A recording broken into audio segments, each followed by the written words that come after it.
Miss Virginia, a film that nobody probably knows anything about.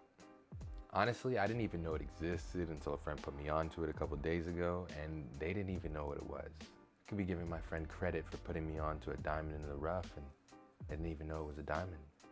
Okay, I use the word diamond very loosely here, but then again, what do I know? I'm just a guy.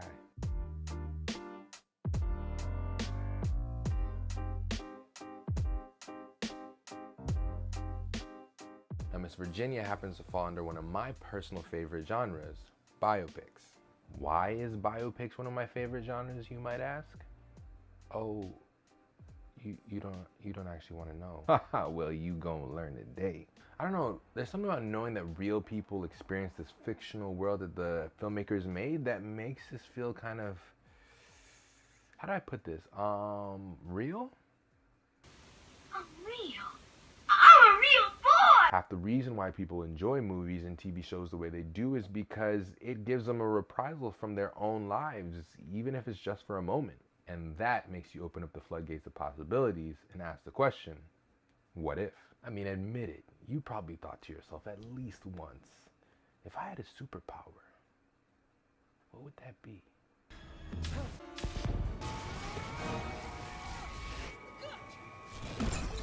Nobody's gonna enter into a park full of dinosaurs unless you're like, I don't know, Owen?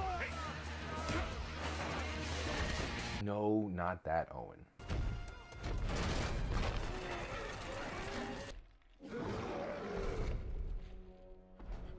Or fly around in an iron suit because you have unlimited money with the brain to match and an AI assistant called Jarvis, unless you're, I don't know, Tony Stark.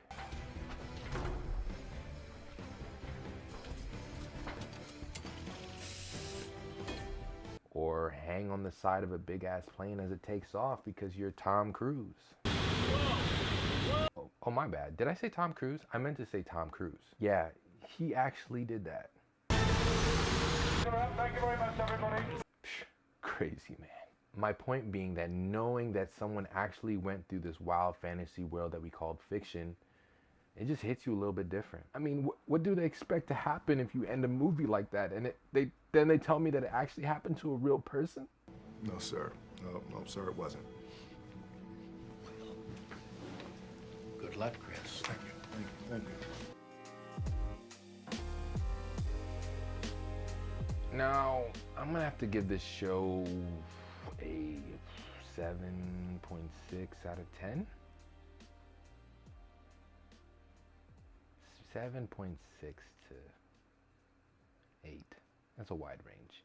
7.6 to 7.8. The biased me wanted to say 8 because it felt a little personal, you know, since the story happened in DC and being from the DMV, you know. But to be honest, it probably had very little to do with my actual rating, and what I gave it that rating for was the content.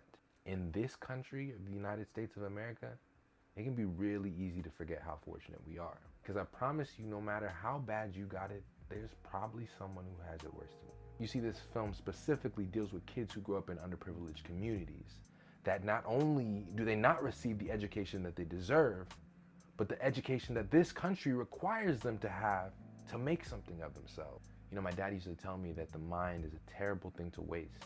But yet we, the community members, parents, educators, politicians, business people, we are wasting the minds of the next generation if we think that what we are providing them or not providing them is good enough. If we think that it's affluence that should grant one a seat at the table. If we think that it's time to give up on those who don't have any other choices. That our kids' souls should be bought or sold for any amount of money.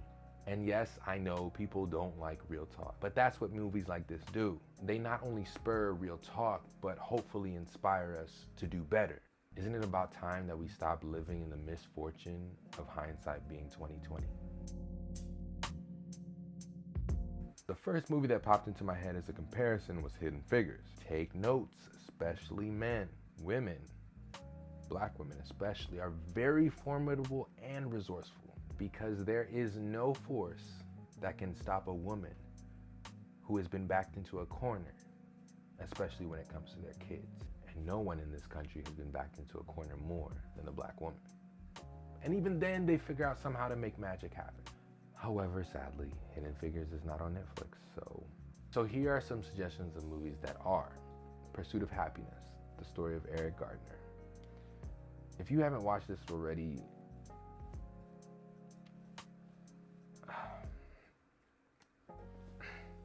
Barry, the story of a young Barack Obama, and Mudbound, the story from a book. A very good book, though, or so I've been told. I mean, I didn't actually read the book, but then again, what do I know? I mean, I'm just a guy.